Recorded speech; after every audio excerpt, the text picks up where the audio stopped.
From the New York Times, it's The Headlines. I'm Tracy Mumford. Today's Thursday, February 26th. Here's what we're covering.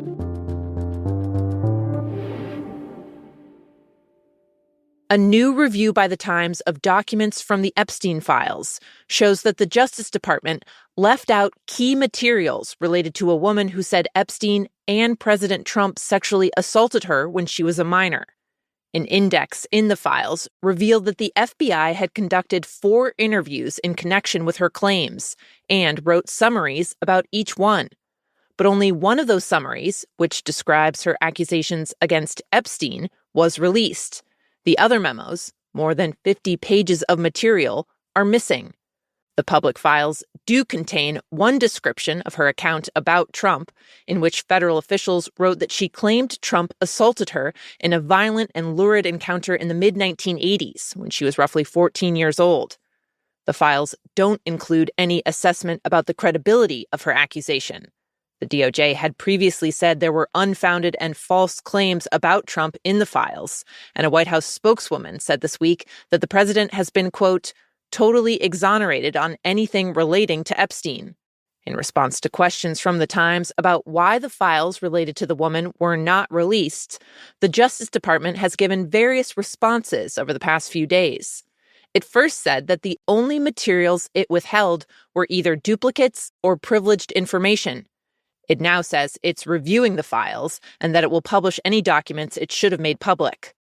Under a law passed by Congress last year, the DOJ can only redact material from the Epstein files in limited scenarios, like if it could be used to identify victims or would jeopardize an ongoing investigation. The law specifically forbids federal officials from withholding materials to protect public figures, quote, on the basis of embarrassment, reputational harm, or political sensitivity. The top Democrat on the House Oversight Committee, Representative Robert Garcia of California, said the Justice Department had not provided a proper explanation for why the materials related to Trump are missing. Democrats plan to open an investigation into the matter.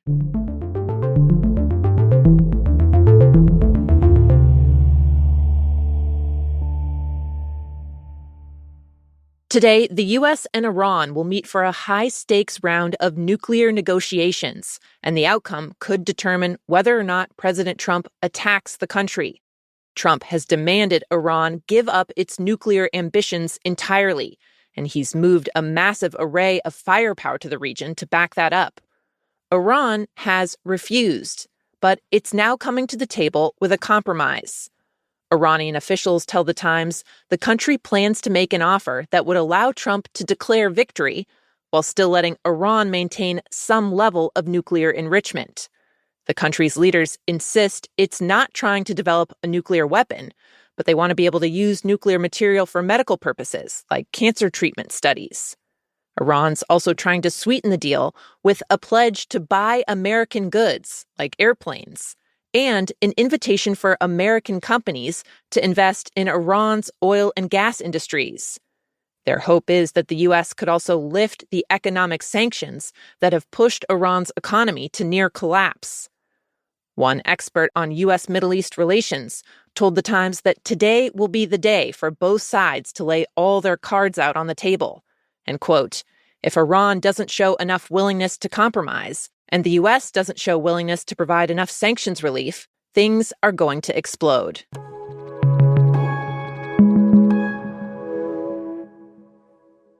Now, 2 other quick updates on the Trump administration. Do you believe that there's no evidence that the flu vaccine has efficacy in reducing serious injury or hospitalization? This is an easy one, Doctor. This is an easy one. On Capitol Hill yesterday, the Senate Health Committee held a confirmation hearing for Casey Means, President Trump's nominee for U.S. Surgeon General. Means, an author and wellness influencer, has been a key figure in Health Secretary Robert F. Kennedy Jr.'s Make America Healthy Again movement. Over the course of the hearing, Means largely deflected specific questions about hot-button MAHA issues like pesticides, birth control, and vaccines. Instead, she focused on how, in her view, Americans are suffering from an epidemic of chronic diseases linked to ultra-processed foods, chemicals, stress, and lack of exercise. I think what's really striking is that part of why RFK said that he wanted her to be Surgeon General is because she's rejected the traditional medical system.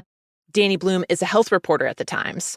She says that Means is a highly unconventional pick for the role as the nation's doctor, as the Surgeon General is called.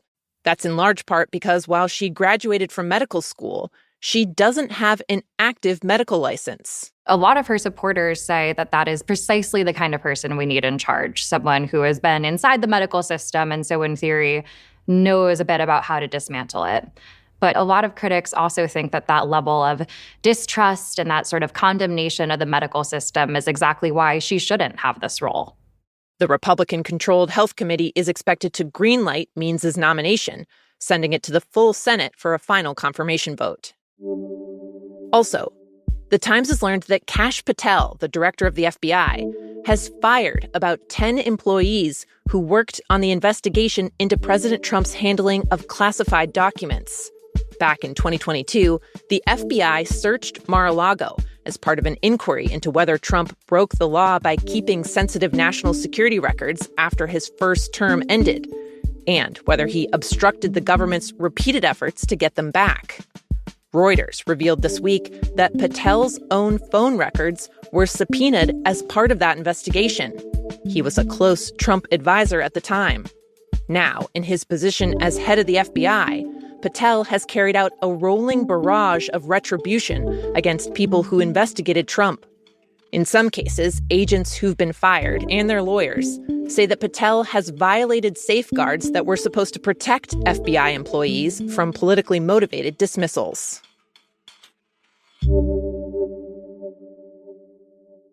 Suffice it to say, it is highly unusual to see shootouts in open sea like that. It's not something that happens every day. It's something, frankly, that hasn't happened with Cuba in a very long time.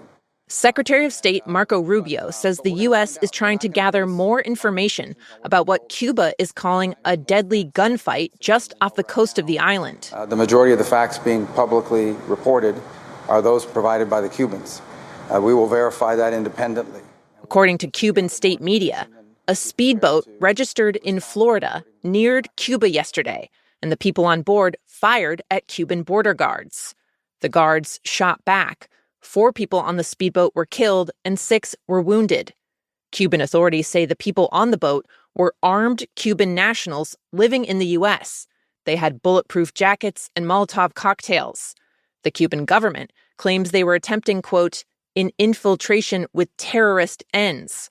When asked whether it was a U.S. government operation or whether any American personnel were involved, Rubio said no. Carlos Jimenez, a House Republican from Florida, called it a massacre. Tensions between the U.S. and Cuba have been escalating recently as the Trump administration has taken steps to squeeze the communist regime. The U.S. has cut off foreign oil shipments and cut off sources of income that had kept Cuba's economy afloat. Conditions are now deteriorating with rampant inflation, gas shortages, lengthy blackouts, and soaring food prices, all of which is threatening to destabilize the government there.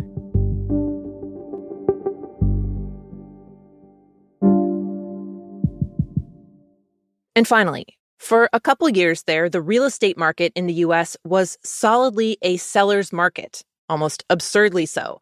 Buyers weren't just making offers. They were having to desperately woo the sellers. They'd write long love notes to the house. They offered way above asking price. They waived inspections. One realtor said she even saw a buyer offer the seller a puppy. But things are swinging back. According to one estimate, for every 3 people trying to sell a house, there's now only 2 people looking to buy. So buyers are getting to be pickier. Houses are sitting for longer. Sellers are the ones feeling desperate, wondering if new paint, fresh photos, staged furniture will finally get them an offer.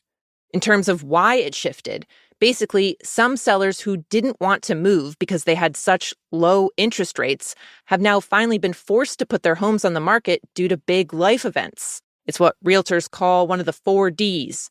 Diamonds, as in a wedding, diapers, divorce, and death. Notably, while the shift has helped bring housing prices down a little, it's not enough for many Americans. According to Zillow, buyers now need almost twice the yearly income than they did before the pandemic to afford a typical home. Essentially, it is a buyer's market, but only if you have the resources to buy. Those are the headlines. Today on The Daily, an inside look at the operation to take down Mexico's most notorious drug lord. You can listen to that in the New York Times app or wherever you get your podcasts. I'm Tracy Mumford. We'll be back tomorrow with the latest and the Friday News Quiz.